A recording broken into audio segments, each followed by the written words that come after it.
La Biblia Dios habla hoy, 9 de febrero. Me agrada hacer tu voluntad, Dios mío. Deo maestro de coro.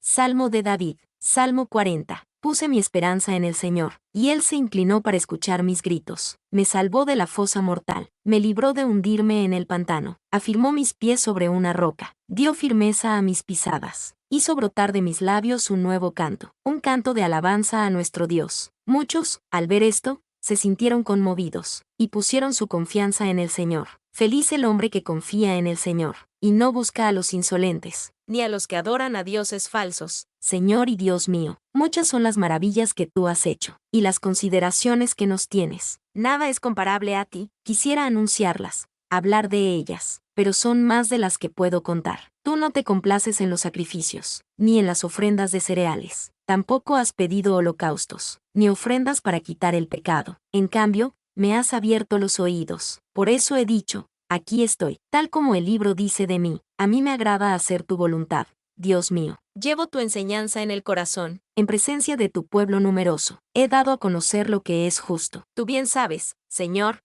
que no he guardado silencio. No me he quedado callado acerca de tu justicia. He hablado de tu fidelidad y salvación. Jamás he ocultado tu amor y tu verdad ante tu pueblo numeroso. Y tú, Señor, no me niegues tu ternura. Que siempre me protejan tu amor y tu fidelidad, pues me han pasado tantas desgracias, que ni siquiera las puedo contar. Me han atrapado mis propias maldades. Hasta he perdido la vista. Son más que los pelos de mi cabeza, y hasta el ánimo he perdido. Señor, por favor, ven a librarme. Señor, ven pronto en mi ayuda. Que sean puestos en completo ridículo los que tratan de acabar con mi vida, que huyan en forma vergonzosa. Los que quieren hacerme daño, que huyan avergonzados. Los que se burlan de mí, pero que todos los que te buscan se llenen de alegría. Que cuantos desean tu salvación digan siempre, el Señor es grande. Y a mí, que estoy pobre y afligido, no me olvides, Señor, tú eres quien me ayuda y me liberta. No te tardes, Dios mío. Oración de un hombre enfermo. Deo maestro de coro.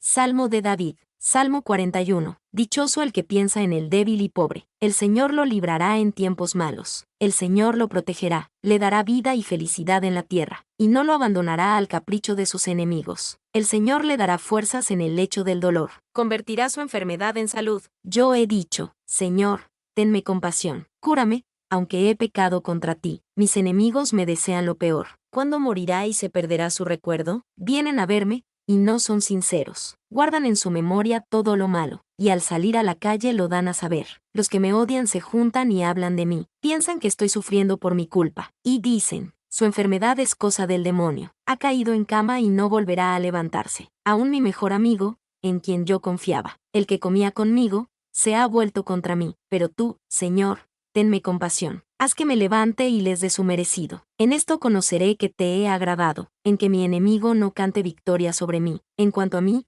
que he vivido una vida sin tacha. Tómame en tus manos, manténme siempre en tu presencia. Bendito sea el Señor, Dios de Israel, ahora y siempre. Amén. Mi esperanza está en Dios. Deo maestro de coro.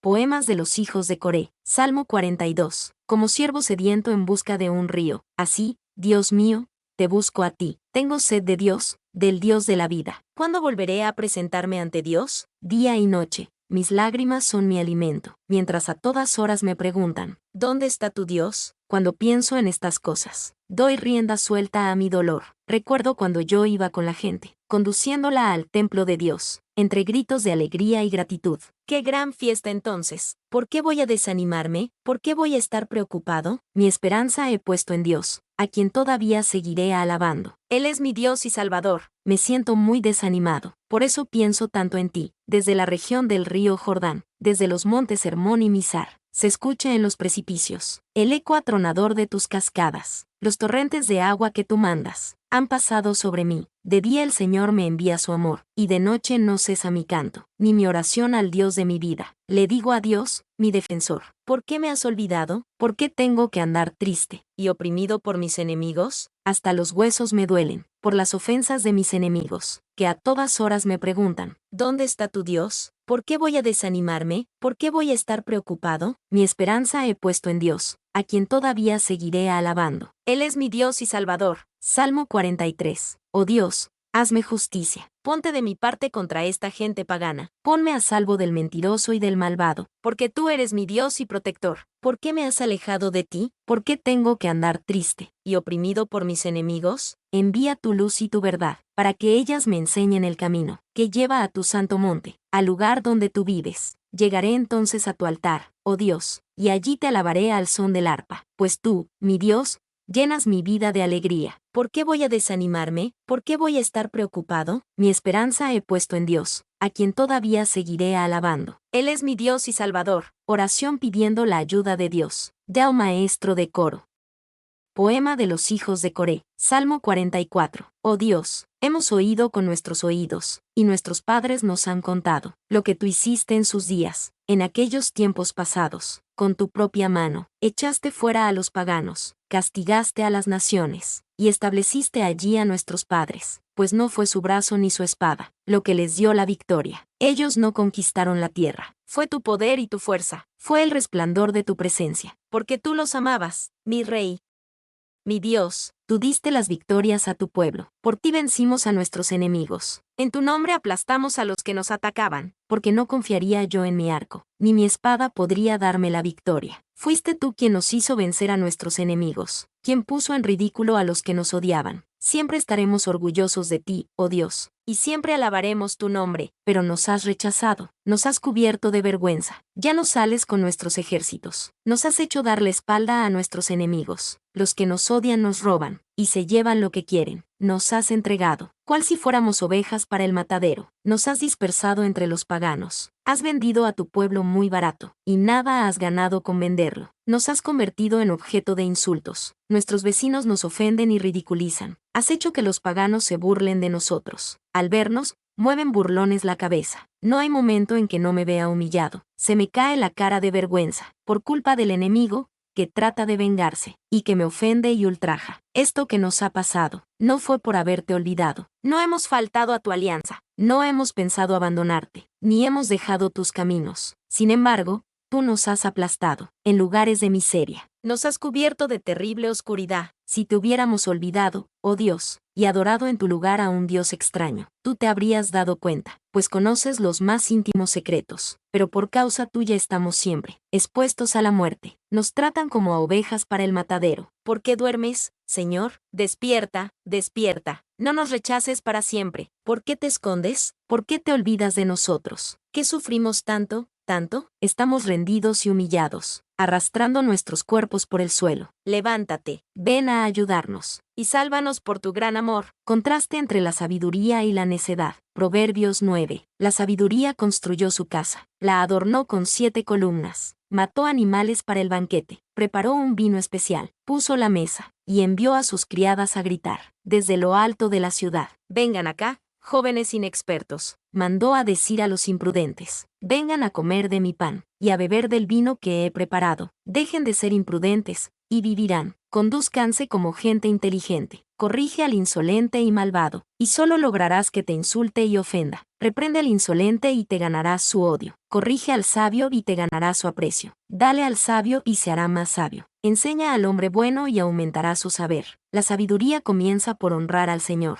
Conocer al Santísimo es tener inteligencia. Gracias a la sabiduría, vivirás mucho tiempo, y aumentarán los años de tu vida. Si eres sabio, tuyo será el provecho. Si eres insolente, tuya será la responsabilidad. La necedad es como una mujer chismosa, tonta e ignorante. Se sienta en una silla, a las puertas de su casa, en la parte más alta de la ciudad, y llama a los caminantes, que van por buen camino: vengan acá, jóvenes inexpertos. Manda a decir a los imprudentes: el agua robada es más sabrosa. El pan comido a escondidas sabe mejor. Pero ellos no saben que sus invitados son ahora sombras en el reino de la muerte. Hebreos 5. Dios habla hoy. 5. Todo sumo sacerdote es escogido de entre los hombres, nombrado para representarlos delante de Dios y para hacer ofrendas y sacrificios por los pecados. 2. Y como el sacerdote está sujeto a las debilidades humanas, puede tener compasión de los ignorantes y los extraviados. 3. Y a causa de su propia debilidad, tiene que ofrecer sacrificios por sus pecados tanto como por los pecados del pueblo. 4. Nadie puede tomar este honor para sí mismo, sino que es Dios quien lo llama y le da el honor, como en el caso de Aarón.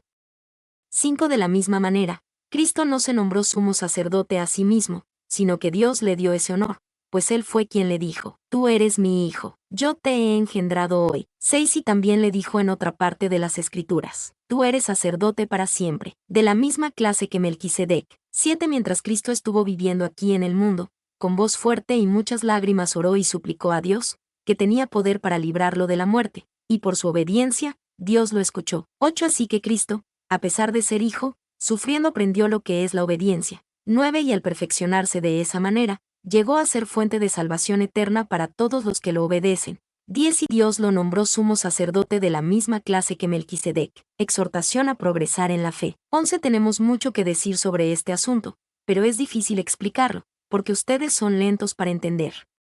12 Al cabo de tanto tiempo, ustedes ya deberían ser maestros. En cambio, necesitan que se les expliquen de nuevo las cosas más sencillas de las enseñanzas de Dios. Han vuelto a ser tan débiles que, en vez de comida sólida, tienen que tomar leche. 13 Y los que se alimentan de leche son como niños de pecho, incapaces de juzgar rectamente. 14 La comida sólida es para los adultos, para los que ya saben juzgar, porque están acostumbrados a distinguir entre lo bueno y lo malo. Hebreos 6 Dios habla hoy, así que sigamos adelante hasta llegar a ser adultos, dejando a un lado las primeras enseñanzas acerca de Cristo. No volvamos otra vez a las cosas básicas, como la conversión y el abandono de las obras que llevan a la muerte, o como la fe en Dios, las enseñanzas sobre el bautismo, el imponer las manos a los creyentes, la resurrección de los muertos y el juicio eterno. Es lo que haremos, si Dios lo permite. 4 Porque a los que una vez recibieron la luz, y saborearon el don de Dios, y tuvieron parte en el Espíritu Santo, y saborearon el buen mensaje de Dios y el poder del mundo venidero, si caen de nuevo, ya no se les puede hacer volver a Dios, porque ellos mismos están crucificando otra vez al Hijo de Dios y exponiéndolo a la burla de todos. Son como la tierra que bebe la lluvia que cae en abundancia sobre ella. Si da una cosecha útil a los que la trabajan, recibe la bendición de Dios, pero si da espinos y cardos, no vale nada, cae bajo la maldición de Dios, y finalmente será quemada. Pero aunque hablamos así, queridos hermanos, estamos seguros de que ustedes se encuentran en el primer caso, es decir, en camino de salvación. Porque Dios es justo, y no olvidará lo que ustedes han hecho y el amor que le han mostrado al ayudar a los del pueblo santo, como aún lo están haciendo. Pero deseamos que cada uno de ustedes siga mostrando hasta el fin ese mismo entusiasmo, para que se realice completamente su esperanza. No queremos que se vuelvan perezosos, sino que sigan el ejemplo de quienes por medio de la fe y la constancia están recibiendo la herencia que Dios les ha prometido. Promesa y juramento. Cuando Dios hizo la promesa a Abraham, juró por sí mismo, porque no había otro superior a él por quien jurar, y dijo, sí, yo te bendeciré mucho y haré que tu descendencia sea numerosa. Abraham esperó con paciencia, y recibió lo que Dios le había prometido. Cuando los hombres juran, lo hacen por alguien superior a ellos mismos, y cuando garantizan algo mediante un juramento, ya no hay más que discutir. Pues bien, Dios quiso mostrar claramente a quienes habían de recibir la herencia que Él les prometía, que estaba dispuesto a cumplir la promesa sin cambiar nada de ella. Por eso garantizó su promesa mediante el juramento. De estas dos cosas que no pueden cambiarse y en las que Dios no puede mentir, recibimos un firme consuelo los que hemos buscado la protección de Dios y hemos confiado en la esperanza que Él nos ha dado. Esta esperanza mantiene firme y segura nuestra alma, igual que el ancla mantiene firme al barco. Es una esperanza que ha penetrado hasta detrás del velo en el templo celestial, donde antes entró Jesús para abrirnos camino, llegando así a ser sumo sacerdote para siempre, de la misma clase que Melquisedec. Éxodo 1. Dios habla hoy. Sufrimientos de los israelitas en Egipto. Estos son los nombres de los israelitas que llegaron con Jacob a Egipto, cada uno con su familia: Rubén, Simeón, Leví, Judá, Isaacar, Zabulón, Benjamín, Dan, Neftalí, Gad y Aser. Los descendientes de Jacob sumaban en total 70 personas. José ya estaba en Egipto. José y sus hermanos, y todos los de esa generación, murieron, pero como los israelitas tenían muchos hijos, se multiplicaron de tal manera que llegaron a ser muy poderosos. El país estaba lleno de ellos. Más tarde hubo un nuevo rey en Egipto, que no había conocido a José, y que le dijo a su pueblo: miren, el pueblo israelita es más numeroso y más poderoso que nosotros. Así que debemos tramar algo para impedir que sigan aumentando, porque puede ser que, en caso de guerra, se pongan de parte de nuestros enemigos para pelear contra nosotros y se vayan de este país. Por eso los egipcios pusieron capataces encargados de someter a los israelitas a trabajos muy duros. les hicieron construir las ciudades de Pitón y Ramsés, que el faraón, rey de Egipto, usaba para almacenar provisiones. Pero mientras más los maltrataban, más aumentaban. Así que los egipcios les tenían mucho miedo. Los egipcios esclavizaron cruelmente a los israelitas. Les amargaron la vida sometiéndolos al rudo trabajo de preparar lodo y hacer adobes, y de atender a todos los trabajos del campo. En todo esto los israelitas eran tratados con crueldad. Además, el rey de Egipto habló con Sifra y Puá, que eran parteras de las hebreas, y les dijo: cuando atiendan a las hebreas en sus partos, fíjense en el sexo del recién nacido. Si es niña, déjenla vivir, pero si es niño, mátenlo. Sin embargo, las parteras tuvieron temor de Dios y no hicieron lo que el rey de Egipto les había ordenado, sino que dejaron vivir a los niños. Entonces el rey de Egipto las mandó llamar y les dijo: ¿por qué han dejado vivir a los niños? Porque las mujeres hebreas no son como las egipcias, contestaron ellas. Al contrario, son muy robustas y dan a luz antes de que nosotras lleguemos a atenderlas. De esta manera el pueblo israelita seguía creciendo en número, y cada vez se hacía más poderoso. Además, como las parteras tuvieron temor de Dios, Él las favoreció y les concedió una familia numerosa. El faraón, por su parte, ordenó a todo su pueblo: echen al río a todos los niños hebreos que nazcan, pero a las niñas déjenlas vivir. Éxodo 2. Dios habla hoy. Nacimiento de Moisés. Un hombre de la tribu de Leví se casó con una mujer de la misma tribu, la cual quedó embarazada y tuvo un hijo. Al ver ella que el niño era hermoso, lo escondió durante 3 meses, pero, no pudiendo tenerlo escondido por más tiempo, tomó un canastillo de junco, le tapó todas las rendijas con asfalto natural y brea, para que no le entrara agua, y luego puso al niño dentro del canastillo y lo dejó entre los juncos a la orilla del río Nilo. Además le dijo a una hermana del niño que se quedara a cierta distancia, y que estuviera al tanto de lo que pasara con él. Más tarde, la hija del faraón bajó a bañarse al río y, mientras sus sirvientas se paseaban por la orilla, vio el canastillo entre los juncos. Entonces mandó a una de sus esclavas que se lo trajera. Al abrir el canastillo y ver que allí dentro había un niño llorando, la hija del faraón sintió compasión de él y dijo: este es un niño hebreo. Entonces la hermana del niño propuso a la hija del faraón: ¿le parece a usted bien que llame a una nodriza hebrea, para que le dé el pecho a este niño? Ve por ella, contestó la hija del faraón. Entonces la muchacha fue por la madre del niño, y la hija del faraón le dijo: toma a este niño y críamelo, y yo te pagaré por tu trabajo. La madre del niño se lo llevó y lo crió, y ya grande se lo entregó a la hija del faraón, la cual lo adoptó como hijo suyo y lo llamó Moisés, pues dijo: yo lo saqué del agua. Moisés huye de Egipto. Cuando Moisés era ya hombre, salió un día a visitar a sus hermanos de raza y se dio cuenta de que sus trabajos eran muy duros. De pronto vio que un egipcio estaba golpeando a uno de sus hermanos hebreos. Entonces miró bien a todos lados y, al no ver a nadie por allí, mató al egipcio y lo enterró en la arena. Al día siguiente volvió a salir, y vio que 2 hebreos estaban peleando. Entonces preguntó al que maltrataba al otro: ¿por qué golpeas a uno de tu propia raza? Y aquel hebreo le contestó: ¿y quién te ha puesto a ti como jefe y juez entre nosotros? ¿Acaso piensas matarme, como mataste al egipcio? Al oír esto, Moisés tuvo miedo, pues se dio cuenta de que ya se había descubierto la muerte del egipcio.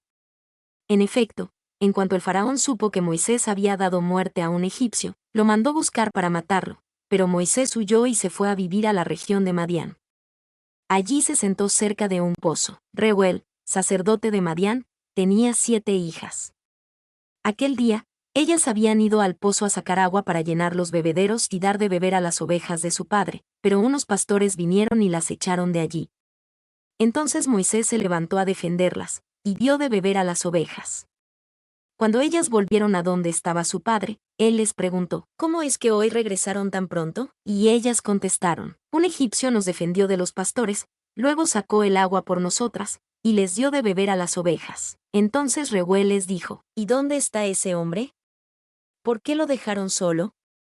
Vayan a llamarlo para que venga a comer. Y así Moisés aceptó quedarse a vivir en la casa de Reuel. Después Reuel le dio a su hija Séfora como esposa, y ella tuvo un hijo al que Moisés llamó Gersón, porque dijo: soy un extranjero en tierra extraña. Con el correr del tiempo, el rey de Egipto murió. Los israelitas, sin embargo, seguían quejándose y lamentando su esclavitud. Entonces Dios escuchó sus lamentos y atendió sus quejas, acordándose de la alianza que había hecho con Abraham, Isaac y Jacob. Los vio Dios, y se dio cuenta de su condición. Mi nombre es Demim, soy tu asistente personal. Mi sitio en internet es demim.es.tl.